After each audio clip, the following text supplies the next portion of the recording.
Araba juin kalo kileta ani sheki samba fla ani muga anduru DMS-TV chanamso oni che oni nyatuma ayo bisimila DMS-TV sanfɛ foli antan no ban kan bagana lamɛbago bɛɛ lajɛlen Mali kɔnɔ ani Mali kɔ kan aw ka dɔn kibaru ni o wagati seli sananga dase an bi kunnafoni baw mani ka olu da aw kulo kan an bɛ hakilina jige ka bɛ se kan dɛmɛ ni kunnafoni kanina charle ani ka hakilinaw di hakilina jɔrɔ la wale kɔfɛ bi kunnafoni ba minnu b'an bolo ni ka olu da aw kulo kɔ dɔw bɛ tali kɛ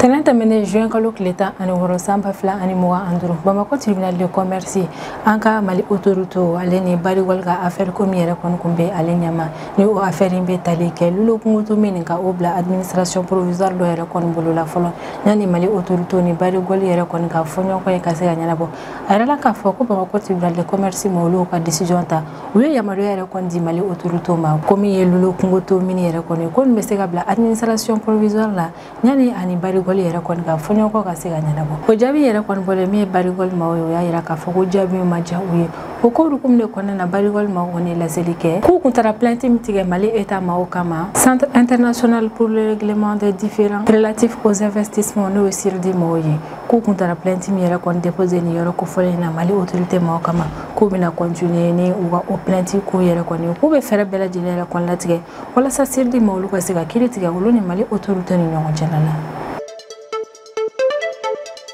Tenente mene juin kalo kileta ani woro samba fla ani muga anduru anka Mali frontière fanga ɲɛma n'o ye son excellence le général d'armée Assimi Goïta ale kun bɛ Senu mara kɔnɔna yɔrɔ min bɛ an ka Bamako commune 6 kɔnɔna na frontière fanga ɲɛma ale kun ta kun de walasa raffinerie d'or min yɛrɛ kɔni nana jɔ an ka Mali jamana kɔnɔna na ka se ka taa o biriki fɔlɔ dali baaraw yɛrɛ kɔni kɛ min kɔni ni raffinerie d'or min bɛna jɔ an ka Mali jamana kɔnɔna na kɛrɛnkɛrɛnnenya la Senu mara kɔnɔna na o bɛna kɛ ɲɛtagaba ye Mali ale ka tɔnɔko la a ka sɔnni na ka da ka ɲani an ka sanu yɛrɛ kɔni bɔ ka taga n'u ye kɔkan jamana na walasa ka se ka taa o rafine an ka Mali yɛrɛ jamana kɔnɔna na o bɛna yɔrɔ min jɔ o bɛna kɛ sababu ye sanu kɔni ale tɛ bɔ bilen Mali jamana kɔnɔna na ni ka taa n'a ye yɔrɔ wɛrɛ a baaraw bɛɛ lajɛlen labɛnni bɛ kɛ yan nɔ de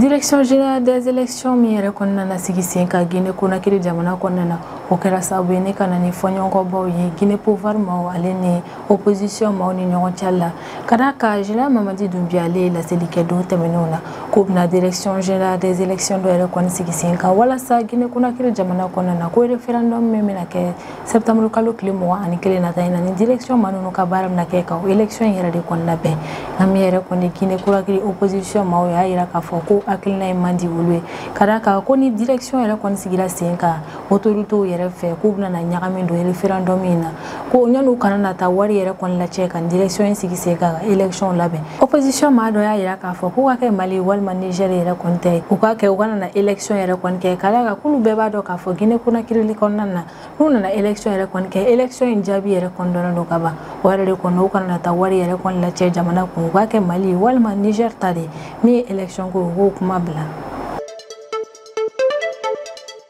Constant Mutamba ni ale République démocratique du Congo ni o RDC olu ka kiriko ministre yɛrɛ kɔni min ye affaire judiciaire ko min kun bɛ ni ministre kofɔlen yɛrɛ kɔni kan ko affaire ko yɛrɛ kɔni kun kan min ye RDC ale ka procureur général a kun ye laɲini kɛ RDC assemblée député maaw yɛrɛ kɔni fɛ k'u ka yamaruya yɛrɛ kɔni di ale procureur ma a ka se ka procédure judiciaire dɔw yɛrɛ kɔni daminɛ Constant Mutamba yɛrɛ kɔni kan a yirala k'a fɔ ko don tɛmɛnenw na RDC député olu ye vote kɛ o vote kɔnɔna na o ye décision yɛrɛ kɔni ta k'u bɛna yamaruya di RDC procureur général ma a ka sɛgɛsɛgɛli baaraw yɛrɛ kɔni daminɛ Constant Mutamba kan o ko rukumi yɛrɛ de kɔni kan Constant Mutamba kan bɛ wagati min na i n'a fɔ ko bi yamaruya ti ale bolo bilen yɛrɛ kɔni a ka bɔ RDC jamana kɔnɔna na ka da kan ko min yɛrɛ kɔni ye procédure judiciaire dɔ ye ko bɛ nin ma kofɔlen in kun kan Autorité de l'audiovisuel et de la communication ma olu décision ta tɛnɛ tɛmɛnen juin kalo kileta ani woro samba fila ani muga anduru komi ye France 24 ale ni RFI ko ni kunnafoni di sira fila ni yɛrɛ kɔni tigɛlen don Togo jamana kɔnɔna na kalo saba kuntagala kɔnɔna na ka da kan Togo autoritéw yɛrɛ kɔni ka kɔrɔfɔ la ko RFI ale ni France 24 k'u y'a ye k'a fɔ u ka kunnafoniyaw la u bɛ ka fɛn dɔw bayɛlɛma ka nkalon yɛrɛ kɔni tigɛ o yɛrɛ de kɔni kelen o ye décision yɛrɛ kɔni ta min ye ni kunnafoni di sira fila ni ye ka ninnu tigɛ u ka jamana na kalo saba kuntagala kɔnɔna na ni kunnafoni ba de bɛ an bolo kɔrɔ bi an bɛna minnu walawala aw ye bidon kibaru kɔnɔna na Anka Mali autorité ale ni barigol maw duere kon kumbe tribunal de commerce la affaire ko do kum ka o affaire de ko Mali autorité era kon be fe ne ka lulu kungo to mini era kon la administration provisoire la fulo nyani anka autorité lo ni barigol ka fonyo ko era kon ka sega nyana bo mi e bama ko tribunal de commerce o lu ka jabi bo ya ira ka fo ku ye yamari adi Mali era kon ma aka lulu kungo to mini era kon la administration provisoire la mi era kon ni tribunal de commerce ma kani jabi kabine o bora mi barigol mawyu ulu fene bora ni ka communiquer ke ya ira ka fo ko mi era ko ni tribunal de commerce ma kani résultat yi ko o era kon ma ja ulu yi barigol ma ka communiquer la mi charla tane tamene juin kalo kleta an woro samba fla ani muga anduru u ba ira ka fo ko lu barigol ma munu era kon ko kembe ni kata plainte déposé Mali era kon na sirdi ma fe ni oye centre international pour les règlements relatifs aux différents ni oye o era ko ni ya ira ka fo ku tara plainte mitige Mali to la ni yore na kum na continuer ni au procédure judiciaire no ye barigol ma wa ko rafala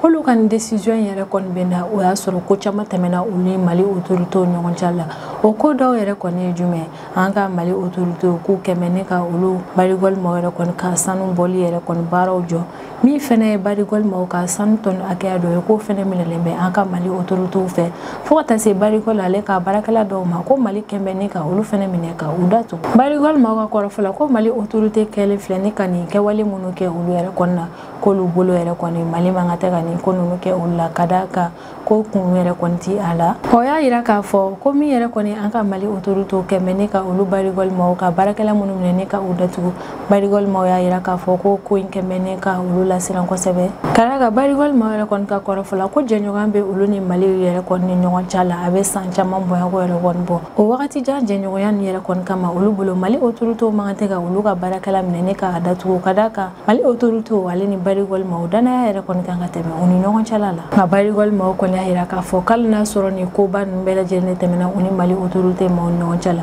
ko lu barigol ma yere kon perne ne ka kuma nyoga teme uni aka Mali autorité nyon chala wala sa wa siga ben kan soro wa fo nyon ko na chugo mi barigol alni Mali bela jele yere kon be siga i bon fan soro wa jenyo ko yana barigol ma ka communiquer kon na no be sinsia ka ko Mali kan ulu boya wa ulu yere fene kan Mali boya aleni ko bonne gouvernance o yere de kon kan ta ka odo bala wala sa Mali aleni ulu barigol ma yere kon fo nyon ko mbi nyon chala ka ferla tigane ka dankari u fo nyon ko yana avec la ka akil na jigere kon ke ko ale chesil lo Mali kere fla la be san chama yere kon bo ko wa mi fene Mali yere kon ka soro ko ta fanfele ale barigol ale chesil ne ka nyata ka do ubara nununa ngaya ida yere kon ko una ta ota mi yere kon ale barigol ale fene be fele bela jilla tigane ka ayere ka hake ulla fasa fo ka tasi aga barakelo ma ka bi chesil ne ka nunu bela jille kon ka hake ulla fasa anka bama ko tribunal de commerce ma were kon kan jabi ko fe ko mi lulu kungoto mini ale yere kon na bla administration provisoire yere de kon la folo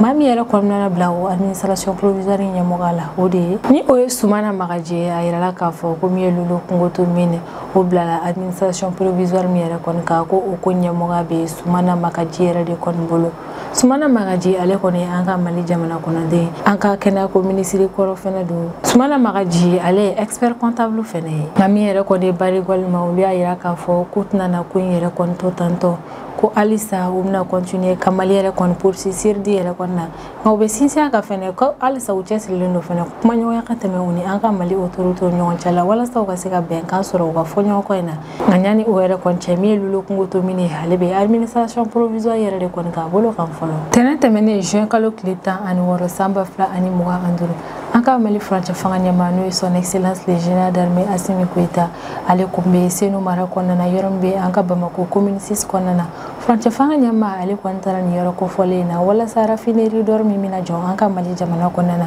kasega ta o birigi folo yere konda senu quartier la ara fineri dori yere kon birigi dali folo baro yere konna anka jamana gouvernement ma ba chama kumbe ni odoye anka premier ministre ni o général Abdoulaye Maïgaye mi conseil national de transition ni o SNT o luka président fele kumbe ni o Malik Diawye anka Mali gouvernement ma ube no Russie ka société yadran ni o yɛrɛ de kɔni bɛna na raffinerie dɔ baara min yɛrɛ kɔni kɛ olu ka représentant fɛnɛ kun bɛ yen fo ka taa se an ka Bamakɔ commune 6 population ma n'o ye kɛrɛnkɛrɛnnenya la senu sigibaa maaw ye olu bɛɛ lajɛlen kun bɛ ni cérémonie kɛyɔrɔ in na min sen fɛ an ka furancɛ fanga ɲɛmaa a ye an ka raffinerie dɔ a ye o biriki fɔlɔ dali baaraw yɛrɛ kɔni kɛ son excellence le général d'armée Assimi Goïta ale yɛrɛ kɔni tilalen raffinerie dɔ biriki fɔlɔ dali baaraw yɛrɛ kɔni na a ye interview dɔ yɛrɛ kɔni di an ka kunnafonidilaw ma o interview kɔnɔna na furancɛ fanga ɲɛmaa a bɛ hakilinaji yɛrɛ kɔni kɛ k'an k'a dɔn k'a fɔ ko raffinerie dɔ jɔli baara min yɛrɛ kɔni nana kɛ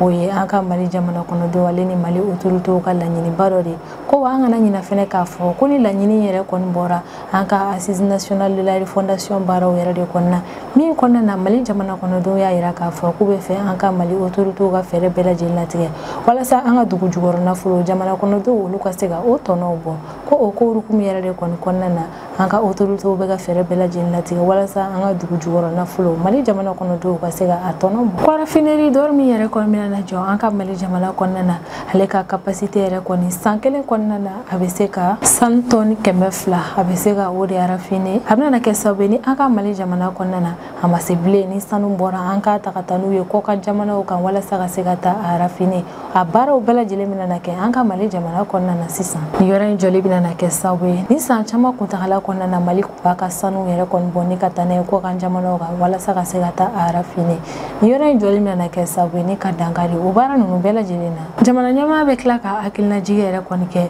ko raffinerie dɔ yɛrɛ kɔni bɛ jɔ wagati dɔ la o y'a sɔrɔ yɛlɛma caman yɛrɛ kɔni donna an ka jamana dugu jukɔrɔ nafolo kow la o dɔw ye code minier kura ye ale ni société dɔ sigilen sen kan an ka Mali jamana kɔnɔna na minnu ka baara yɛrɛ kɔni bɛ kɛ ka sanu yɛrɛ kɔni ɲini an ka dugukolo jukɔrɔlaw yɛrɛ la a y'a yira k'a fɔ ko raffinerie dɔ yɛrɛ kɔni bɛ jɔ wagati dɔ la o y'a sɔrɔ an ka Mali autorités olu ye nin baaraba nin bɛɛ lajɛlen kɛ ka bila an ka Mali jamana kɔnɔna na son excellence le général d'armée Assimi Goïta ka kɔrɔfɔ la ko ni projet in yɛrɛ kɔni bɛ a yira k'a fɔ ko min an ka jamana sɔrɔ ko ta fanfɛla ye ko an kɔni ka souveraineté bɛ an bolo o yɔrɔ la ko a bɛna kɛ sababu ye ni an ka dugu jukɔrɔ nafolo an bɛ olu contrôler u bɛ taa don da minnu fɛ an bɛ se ka olu bɛɛ lajɛlen yɛrɛ kɔni dɔn projet yɛrɛ kɔni nana réaliser Russie ale ka société yadara maaw yɛrɛ de kɔni fɛ ni olu yɛrɛ kɔni bɛna na u bɛ dɔnniya min yɛrɛ kɔni dɔn a ko la u bɛna na o don baara in na min ye an ka Mali jamana kɔnɔdenw minnu yɛrɛ kɔnɔna na baara kɛ raffinerie dɔ min yɛrɛ kɔnɔna na yadara maaw olu bɛ o maaw fɛnɛ dɛmɛ ni formation yɛrɛ kɔni kɛlen o kun a baara kuntagala kɔnɔna na groupe yadara maaw ka président ale bɛ kuma ni yɔrɔ kofɔlen na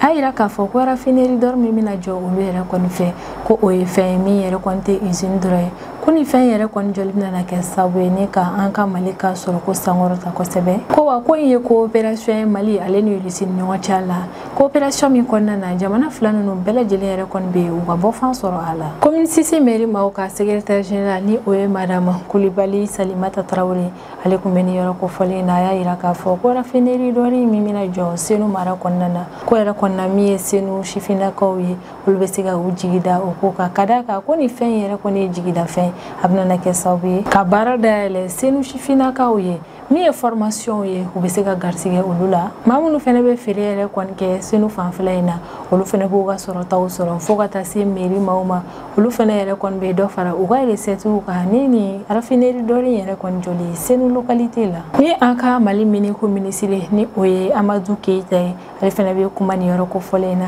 a ka fɔ k'a ka diya bɛɛ yɛrɛ kɔni ko raffinerie dɔ min bɛ ka jɔ Senu localité yɛrɛ kɔni na k'o ye Mali jamana kɔnɔdenw bɛɛ lajɛlen ka laɲini de sabatilen ta k'a bɛna kɛ sababu ye ni Mali bɛna étape ba yɛrɛ de kɔni ta a yɛrɛ kɔni ka dugu jukɔrɔ nafolo ba yɛlɛmali yɛrɛ kɔni na usine kɔnɔna na ko fɛn yɛrɛ kɔni fɛnɛ an ka jamana ka ɲɛtaga jɔsenba dɔ yɛrɛ kɔni diɲɛ kɔnɔna na sariyaba minnu yɛrɛ kɔni bɛ yen nɔ ni raffinerie dɔ ale kan ka jɔ cogo min na yɛrɛ kɔni ko raffinerie dɔ min bɛ ka jɔ an ka Mali jamana kɔnɔna na ale bɛna o sariyaba ninnu bɛɛ lajɛlen labato laboratoire d'analyse bɛ kɛ yen nɔ entrepôt sécurisé bɛ kɛ yen fo ka taa se wagati laban équipement ma olu bɛɛ lajɛlen yɛrɛ kɔnɔna na bila yɔrɔ sɔrɔ ni raffinerie dɔ in yɔrɔ la ko wa hali ni sanu yɛrɛ kɔni bɔra jamana wɛrɛw la ni ka na an ka Mali raffinerie dɔ in ale bɛ se ka olu ka sanu fɛnɛ raffiner a ka jamana kɔnɔna na o bɛ kɛ sababu ye ni ka jɔdaba yɛrɛ kɔni di Mali yɛrɛ kɔni ma farafinna continent la sanuko ta fanfɛla la ni raffinerie dɔ min yɛrɛ kɔni bɛna jɔ an ka Mali jamana kɔnɔna na ni kɔni bɛ kɛ sababu ye ni ka Mali jamana kɔnɔdenw jigi tugu kosɛbɛ min ye an ka sanuko kɔni ye k'a fɔ ko ka o yɛrɛ kɔni labɔ ni ka taa n'a ye kɔ kan jamanaw la walasa ka se ka taa raffiner ko o yɛrɛ kɔni baara bɛna na ban hali a ti mɛn ka d'a kan an yɛrɛ ka rafinerie dɔ u bɛna na an yɛrɛ ka dugu jukɔrɔ nafolo yɛrɛ kɔni ye rafine wa hali ni jamana wɛrɛw fɛnɛ n'a ka d'olu ye ka na n'u ka sanu ye an ka jamana kɔnɔna na walasa ka se ka rafine o baaraw fɛnɛ yɛrɛ kɔni bɛ se ka kɛ sisan an bɛ tɛmɛ n'an ka jamana kɔfɛ kibaruyaw o kɔnɔna na an bɛ taa Guinée Conakry jamana kɔnɔna na sibiri tɛmɛnen juin kalo tile 14 san 2025 Guinée jamana ɲɛmaa ni o ye général Mamadi Doumbia ye ale ye décret dɔ yɛrɛ kɔni bɔ décret min kɔnɔna na a bɛ laseli kɛ k'u kɔnɔna na direction générale des élections dɔ yɛrɛ kɔni sigi sen kan min ka baara yɛrɛ kɔnɔna na bɛn référendum min bɛna kɛ Guinée Conakry jamana kɔnɔna na septembre kalo tile 21 nata in na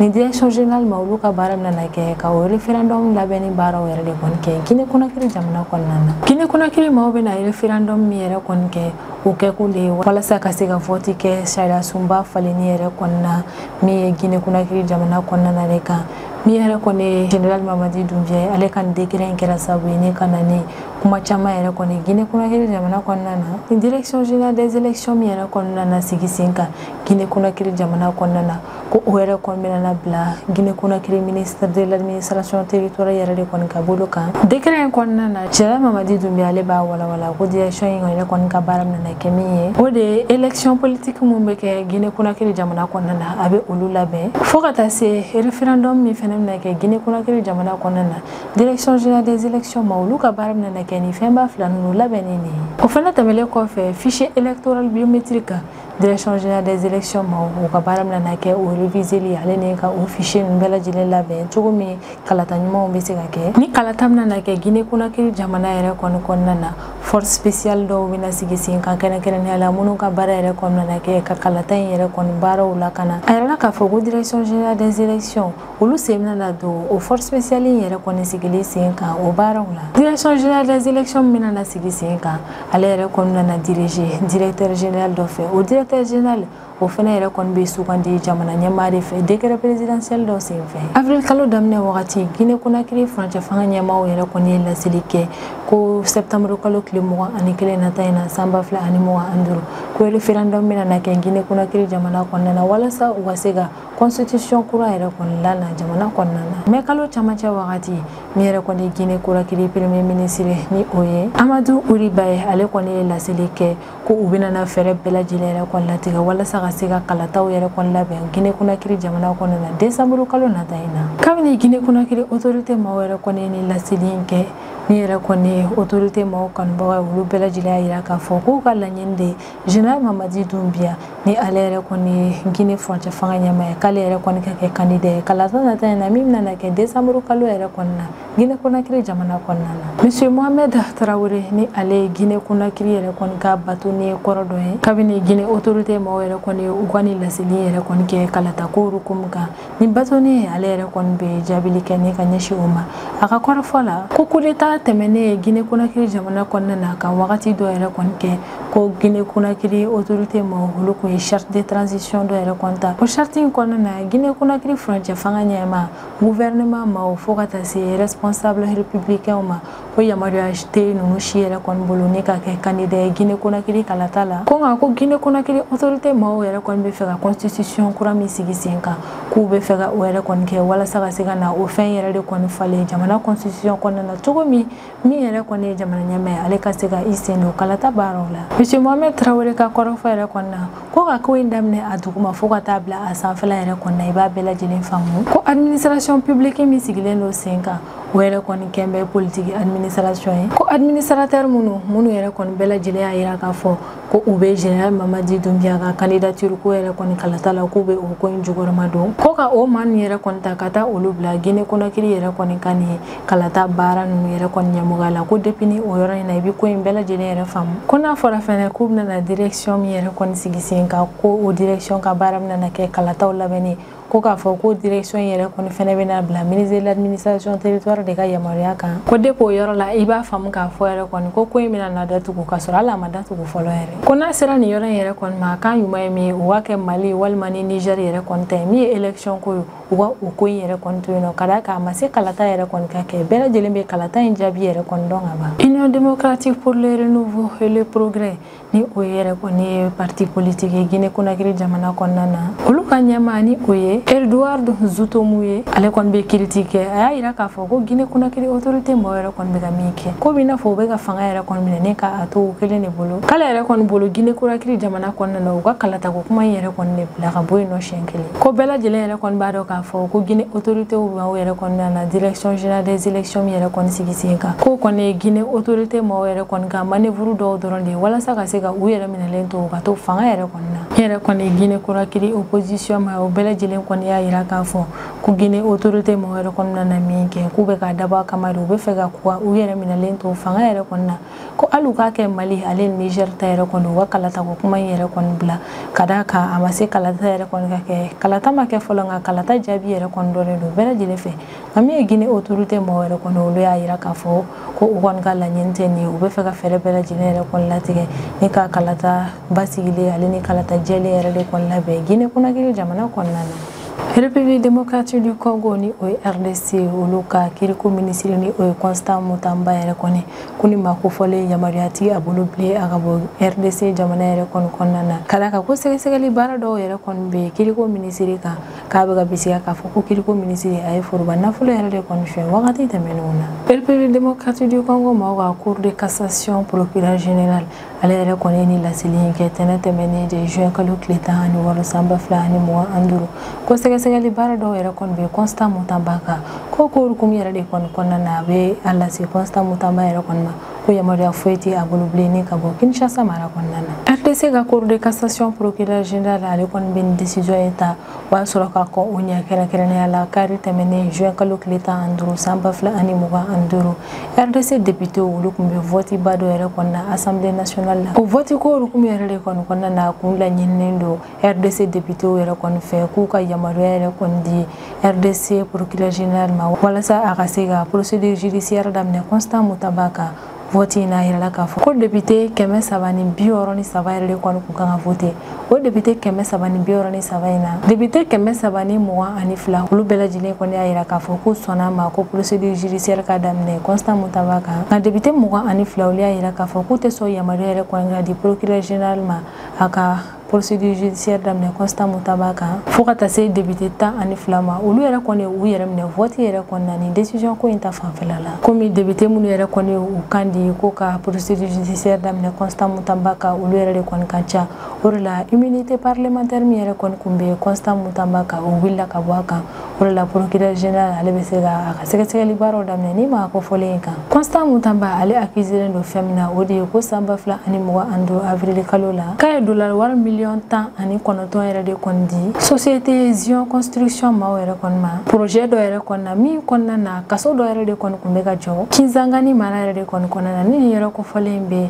RDC jamana de kɔnɔna na parquet maaw yɛrɛ kɔni ka kɔrɔfɔ la ko Zion construction maaw yɛrɛ kɔni structure foyi tɛ ni maa ninnu yɛrɛ kɔni bolo minnu kun kan ka kaso in jɔli baaraw kɛ ko wa o y'a ye k'a fɔ dollar wari $10,9 yɛrɛ kɔni taara compte privé dɔ yɛrɛ de kɔni na yamaruya kun tɛ compte privé min bolo wari in kun ka taa yen nɔ ko wa wari in sarala nka baara foyi yɛrɛ kɔni ma kɛ kaso in jɔli yɔrɔw la o yɛrɛ de kɔni kɛra sababu ye n'u bɛ ka bisigiya la k'a fɔ ko Constant Mutamba k'ale yɛrɛ de kɔni kɛlen bɛ sɔrɔ ne ka nin wari kofɔlen in yɛrɛ kɔni détourné a ɲani yɛrɛ kɔni RDC député olu ka yamaruya di procureur général ma a ka se ka sɛgɛsɛgɛli baaraw daminɛ Constant Mutamba kan o y'a sɔrɔ RDC député o kun ye commission kɛrɛnkɛrɛnnen dɔ sigi sen kan o commission maa nin yɛrɛ kɔni kun ka baara de ye ko procureur a bɛ na ni a ka dalilu yɛrɛ kɔni min bɛ ka to a bɛ ka bisigiya Constant Mutamba la ni o kɛra o commission maa ninnu o fana bɛ dalilu ninnu yɛrɛ kɔni lajɛ n'o y'a sɔrɔ dalilu ninnu yɛrɛ kɔni kɔnɔna na dalilu kɛrɛnkɛrɛnnen bɛ yen min bɛ se k'a to ko bisigiya bɛ se ka kɛ Constant Mutamba la a yɛrɛla k'a fɔ ko o commission kɛrɛnkɛrɛnnen olu ka sɛgɛsɛgɛli baaraw kɛ avril kalo tile 11 tɛmɛnen de o yɛrɛ de kɔni kelen commission spéciale maa ninnu y'a yira députéw la k'a fɔ ko dalilu minnu yɛrɛ kɔni bɛ procureur bolo k'a ka girin kosɛbɛ ko yɛrɛ de kɔni olu kɔni bolo u kan ka se ka vote yɛrɛ kɔni kɛ walasa ka se ka immunité parlementaire bɔ Constant Mutamba ka cogo min sɛgɛsɛgɛli baaraw bɛ se ka daminɛ ni maa kofɔlen kan. Min ye Constant Mutamba ye n'ale RDC ka kiriko ministre kabini ni ko in yɛrɛ kɔni daminɛ na a y'a yira k'a fɔ k'u bɛ ka ko min yɛrɛ kɔni da ale la ko o tɛ tiɲɛ yɛrɛ kɔni ko o ye politiki fɛɛrɛ dɔw yɛrɛ de kɔni u bɛ ka min ta ka ale sɛgɛrɛ wa kabini wagati janw yɛrɛ kɔni a ye fɛɛrɛ bɛɛ lajɛlen yɛrɛ kɔni latigɛ walasa procureur min yɛrɛ kɔni bɛ ka ɲagɛ nin ko in na k'a yira procureur in na k'a fɔ ko ale yɛrɛ kɔni tɛ ka sɔn o ka kuma ninnu ma ko nka RDC député yɛrɛ kɔni kɛlen filɛ ne ka immunité parlementaire min wuli ka bɔ Constant Mutamba kan o kɔni filɛ ne ka yamaruya di RDC procureur général ma ka se ka sɛgɛsɛgɛli baaraw yɛrɛ kɔni daminɛ Constant Mutamba kan kabini nin ko in yɛrɛ kɔni kɛra cour de cassation procureur général ale ye décision fɔlɔ minnu ta o de ye ko Constant Mutamba k'a ka fɛɛrɛ bɛɛ lajɛlen yɛrɛ kɔni latigɛ a kana na bɔ Kinshasa yɛrɛ kɔni mara kɔnɔna na. Toga haute autorité de l'audiovisuel et de la communication ma olu kɔni ye décision ta don tɛmɛnenw na ko France 24 ale ni RFI ko yamaruya yɛrɛ kɔni tɛ ni kunnafoni sira saba ni yɔrɔ kɔni bolo k'u ka baaraw kɛ Togo jamana kɔnɔna na kalo 3 kuntagala kɔnɔna na. Togo autorité ma yɛrɛ kɔni ka kɔrɔfɔ la ko in décision yɛrɛ kɔni ta o y'a sɔrɔ u ye session plénière dɔ yɛrɛ kɔni kɛ min kɔnɔna na o kun bɛ ka France 24 ale ni RFI yɛrɛ kɔni ɲagɛ kosɛbɛ k'u bɛ ka infraction dɔw yɛrɛ kɔni kɛ sanga ani wagati Togo jamana kɔnɔna na ko o ko nin yɛrɛ de kɔni jaabi la Togo autorité ma ye décision yɛrɛ kɔni ta ko bɛna ni kunnafoni sira fila ni yɛrɛ kɔni tigɛ u ka jamana na kalo 3 kuntagala kɔnɔna na. Togo maaw yɛrɛ kɔni ka kɔrɔfɔ la ko RFI ni France 24 maaw yɛrɛ kɔni ka kunnafoni di yɛrɛ kɔni kɔnɔna na u bɛ dɔ lafasa ka dɔ ɲagi yɛrɛ kɔni u tɛ tilennenya kɛ ko ni ɲɔgɔn cɛ la wa u bɛ kunnafoniya minnu kɔni cari kunnafoni u tɛ minnu yɛrɛ kɔni sɛgɛsɛgɛlen don ko yɛrɛ de kɔni kɛra sababu ye olu bɛ u ka jamana tigɛ u la kalo 3 kuntagala kɔnɔna na. Togo autorité de l'audiovisuel et de la communication maaw yɛrɛ kɔni ka communiqué kɔnɔna na u bɛ ka France 24 ni RFI yɛrɛ kɔni ɲagi kosɛbɛ ko ni kunnafoni di sira fila ni yɛrɛ kɔni ye kunnafoni kolonw cari kunnafoni minnu yɛrɛ kɔni bayɛlɛma la wa kow kɛra cogo min u y'a bayɛlɛma ni ka bɔ o kɛcogo la ka sɔrɔ ka a dilan cogo wɛrɛ la ka sɔrɔ ka o de lakale ko ka sɔrɔ o tɛ tiɲɛ ye ko dun yɛrɛ kɔni bɛ kɛ sababu ye ni ka na ni basigibaliya ye jamana kɔnɔna na wa a bɛ kɛ sababu fɛnɛ ni ka jamana yɛrɛ kɔni mankutu jugu yɛrɛ kɔni cari diɲɛ mɔgɔ ɲɛna de ye. Togo akuma yɛrɛ kɔni ka kɔrɔfɔ la ko ɲani olu ka ni décision ye ta o y'a sɔrɔ u ye kangarida caman yɛrɛ kɔni kɛ ni ka ɲɛsin France 24 ale ni RFI ma ko wa olu y'o bɛɛ kɛ o kuma sanction foyi yɛrɛ kɔni ta kunnafoni di sira ma nin yɛrɛ kɔni kama ko komi u tugu ka kɛwale nin yɛrɛ kɔni dabila o de la olu ye décision yɛrɛ kɔni ta komi yɛrɛ kɔni ye kunnafoni di sira fila ninnu ye k'u ka kunnafoni ti tɛmɛ Togo jamana kɔnɔna na bilen kalo 3 kuntagala kɔnɔna na. Togo maa yɛrɛ kɔni ka kɔrɔfɔ la ko liberté de la presse o kɔni bɛ bɛɛ lajɛlen bolo nka o kɔni tɛ fɛnɛ tɛ kɛ sababu ye yɛrɛ kɔni k'i bɛna kunnafoni kolonw cari jamana kɔnɔdenw ye wa o fɛnɛ tɛ kɛ sababu yɛrɛ kɔni k'i b'i da don maaw yɛrɛ kɔni ka jamana kana ko la ka sɔrɔ min tɛ i ɲɛ sira la ko hali n'a sɔrɔ yɛrɛ kɔni Togo jamana kɔnɔna na u ka kunnafoni di siraw yɛrɛ kɔni ka ca k'o tɛ yamaruya di maa si ma yɛrɛ kɔni i ka nkalon yɛrɛ kɔni cari i ka kunnafoni di sira kan wa Togo maaw bɛ sinsin a kan fɛnɛ ko olu cɛsirilen don kosɛbɛ u ka jamana kunnafoni dilaw yɛrɛ kɔni ka liberté di olu ma ko nka olu bɛ o liberté min d'i ma i kan o liberté in yɛrɛ kɔni kɛ jamana ka sariyaw yɛrɛ kɔni bonyanen de kan ale ni i ka kunnafoniyaw yɛrɛ kɔni na i k'i jija i kana na dɔ lafasa ka dɔ yɛrɛ kɔni ɲagi i ka tilen kunnafoniw ni ɲɔgɔn cɛ la wa i bɛ kunnafoniya fɛn fɛn cari i k'i jija a ka kɛ kunnafoni sɛgɛsɛgɛlenw ye cogo min yɛrɛ kɔni ye kunnafoni kolon carili ye i ka i yɛrɛ tanga o ma nka ko komi yɛrɛ kɔni France 24 ale ni RFI kɔni ye nin kɛwale ninnu kɛ olu la wa a bɛ wagati jan bɔ u bɛ ka kangarida kɛ ni ka ɲɛsin kunnafoni di sira fila ninnu ma ko komi u m'a lamɛn halisa u continuera u ka kɛwale ninnu fɛ Togo maaw fɛnɛ ye décision yɛrɛ kɔni ta komi yɛrɛ kɔni ye kalo 3 kuntagala kɔnɔna na ko kunnafoni di sira fila ninnu u ka foyi yɛrɛ kɔni kana na tɛmɛ Togo jamana kɔnɔna na. Ni ne bɛ dan sigi an ka bino kibaru la an b'an kanubaga n'a lamɛnbagaw bɛɛ lajɛlen fo Mali kɔnɔ ani Mali kɔ kan an bɛ aw hakilina jigin k'aw bɛ se k'an dɛmɛ ni kunnafoniya ni kani n'a carili ani k'aw hakilinaw di hakilina jɔyɔrɔ la wale kɔfɛ an b'a fɔ ɲɛna ko aw k'an bɛn a ɲɔgɔnna wɛrɛ ma.